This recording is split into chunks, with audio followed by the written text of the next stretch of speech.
Hello everyone, and peace of Christ to all of you. One of the Muhammadan, he left a message saying that how you can explain the amazing wisdom in the Quran. So I decided to share some of the amazing wisdom and the teaching of the amazing God. His name is Allah in the Quran. As you see, I'm using my phone, so excuse me, it's not as usual, but it does the job. Here we have in front of us chapter 33, verse number 53. And as you see, this is the Muslim translation, not my translation. Here we notice a story, supposedly. It's not a story, it's an order. The God of the heaven and the earth and the galaxies and beyond the galaxies is worried about 3 or 4 things. Let us review the wisdom of Allah. Believers, Abduls, enter not the house of the Prophet without his permission. Allah, the God of all Islam, is worried about entering the house of the Prophet without permission. Okay, hold on. If somebody entered the house of the Prophet and he is a prophet, public figure, he is a judge, he is a ruler, what will happen exactly? Isn't he a prophet? So you want to be a prophet or you don't want to be you want to be a private person who nobody enter your house? Okay. So Allah is worried about Muslims entering the house of the Prophet without permission. Later we will see why. And then he says, nor wait for a meal to be prepared. You go to the house of Muhammad, you say, I am poor man. The Prophet will say to you, well, we don't have a meal. He told the wives to say, tell them we don't have food, go. And then they stay waiting because, okay, you don't have a meal now, what about later? Maybe, people will eat. You don't have food now? What about 2 hours from now, 3 hours from now? We will wait. Don't wait. And don't wait for it to be prepared because it will never happen. And then here, Allah is a truthful. He is telling you the truth. That this is hurtful. This is hurting the Prophet. What is hurting the Prophet? To enter his house and to eat sandwiches which is not made for you. And Allah is not shy to express himself, and he is not ashamed of speaking the truth. What the truth? That this has hurt the Prophet, to enter his house without permission and to eat his meal. And here we need to stop. Many of you will say, well, I don't like people to go to my house without my permission. But maybe you don't understand. If we go a little bit down, you see the interpretation made by the Abdul. It says to you that the Arab tradition, they go to their houses and they enter their houses, and not only that, they eat. Actually, if you are a stranger and you enter an Arab man's house, you stay in his house for 3 days, 3 nights, and they will not even ask you what's your name, which means your food, your accommodation is for free as a guest. It's a shame for an Arab man to ask you who are you and what do you want. Until you pass the first 3 days, then they will ask you. This is before Muhammad. After Muhammad, things change. Muhammad, he is an Arab, but he's different. He's cheap. He's selfish. He is crazy. He wants to be a prophet. The Arab, they used to be proud actually to have a guest. When somebody come to the tribe, they would be fighting over the guest. He will sleep in the house of who? So if you sleep in the house of this person, you don't accept to sleep in the house of that person. That means you are insulted the other one. Muhammad is different. Muhammad, he don't want anyone to come, even those who they are believers. Those are his followers. Don't enter my house without permission. And the funny, they are not ashamed even to say to you that the Arab, they used to be a lot better than Muhammad. Read carefully. This is their interpretation, not mine. The Arab before Islam, they are very open to the guests. Everybody is welcome, and they are proud to serve the guest. Muhammad, a selfish man, he liked to eat your sandwich. Muhammad should be welcome anytime to any house.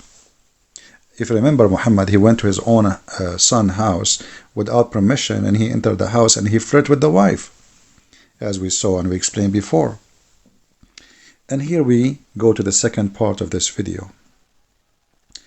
You will see here Allah saying supposedly, if you speak and if you were to ask the wives of the Prophet something, ask them from behind the curtain that is more up for etc. So if you want to speak to Muhammad wives, you have to speak to them from behind the curtains. Otherwise, this is really hurting the Prophet.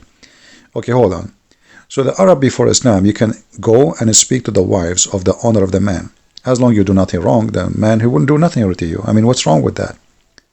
But because Muhammad is a very bad, evil man, because he, when he enter a house, he think about the women in the house, he think everybody is like him. To make it simple for you, if you are a person who have a good heart, what do you think? You think everybody around you is good-hearted. As simple as that. Decent, nice thinking. You never think about hurting others. Muhammad, because he is an evil man, he think everyone will enter the house of his house. He will like to speak to the wives of Muhammad for a dirty purpose. This is why he come with the curtain. And supposedly the excuse, it's Allah. It's not Muhammad he want that. It's Allah. You don't understand. Now, listen. Muhammad, he allow Muslim women to go in the street.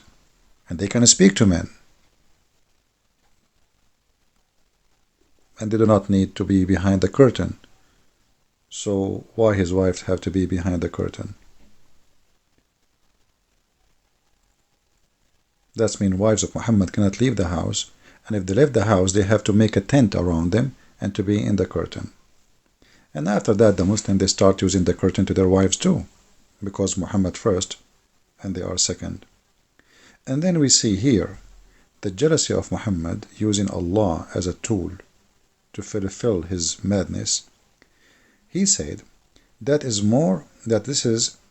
not lawful for you because it cause hurt to Allah, Messenger. Allah himself saying to you, if you speak to Muhammad's wife, not from behind the curtain, you are hurting him. If you speak to Muhammad's wives face to face, it's a big sin. If you eat Muhammad's sandwiches, if you wait for a sandwich to be prepared, that is a big sin. If you enter the house of the Prophet without permission, that is a big sin. And then he continues saying something more crazy. And not to even marry the wives after him.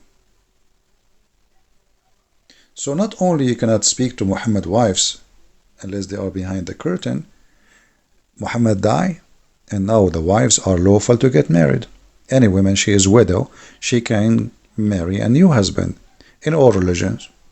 And actually, if you ask Muslims, did Muhammad marry women before and they were widows? He would say yes. As an example, Khadija, she had two husbands before him. She is 25 years older than him, yet he married her. Okay, question. He killed the husband of Safiya, he took her. He took many women after they were widow. Some he killed their women, said their husband. Some he took them after they became widow. So Muhammad have no problem to sleep with the women after her husband either pass away, get killed. So why it is a problem if Muhammad pass away to marry his wife? Because Muhammad is above mankind. He is a crazy man. He want to own those women even after his death. Muhammad here, he was thinking, okay, tomorrow I will die. Who is going to be in the bed with my wife? Omar? Maybe Abu Bakr? Abu Bakr, he cannot marry Aisha, so he will marry whom? Maybe different women. Who care? What about maybe Khalid? Maybe this Muslim, maybe that Muslim. So let us see how we can solve this problem. Bingo. I will make a verse saying that Allah said, no one after me can marry them. And by the way, that I preserve those women to death, that nobody can touch them, but yet I can touch every woman. Actually, in the interpretation of the Quran, it says that if the Prophet, his eyes fall into a woman, which means he like her husband must divorce her immediately so the Prophet, he can have her. And here you notice how filthy this man is. And this is exactly what he did with his own son. He went to the wife when the husband was away. He entered the house. He saw the women wearing almost naked clothes, and he flirted with her with loud voice, and there's no way he's not aware that she can hear him. And he said, "Praise be to Allah, the one who made my heart flip for you." Then the wife, she told the son, "Oh, your father was he, and he flirted with me." Then the son went to Muhammad, says, "Hey, I don't like this woman, you take her." So look, imagine here how crazy sick this maniac. He forbid to you what he loved to do. This is the wisdom of Islam. And here the interpretation actually exposed the madness of Muhammad, that the Arab, they used to be a lot better than before Islam from the Arab after Islam. Share your comment, post your comment. If you are a Muhammadan, don't forget to refute me about Muhammad forbidding people from eating his sandwich. Allah will provide him with more sandwiches. What's wrong with you? You see, Jesus, when they ask you for a sandwich, according to the Quran, chapter 5, Al-Ma'idah, this is why it's called Al-Ma'idah, which means the table, the meal. Allah, He sent 7 sandwiches. Every sandwich have a wheel. Wheel. 7 sandwiches with 7 wheel. So why Allah is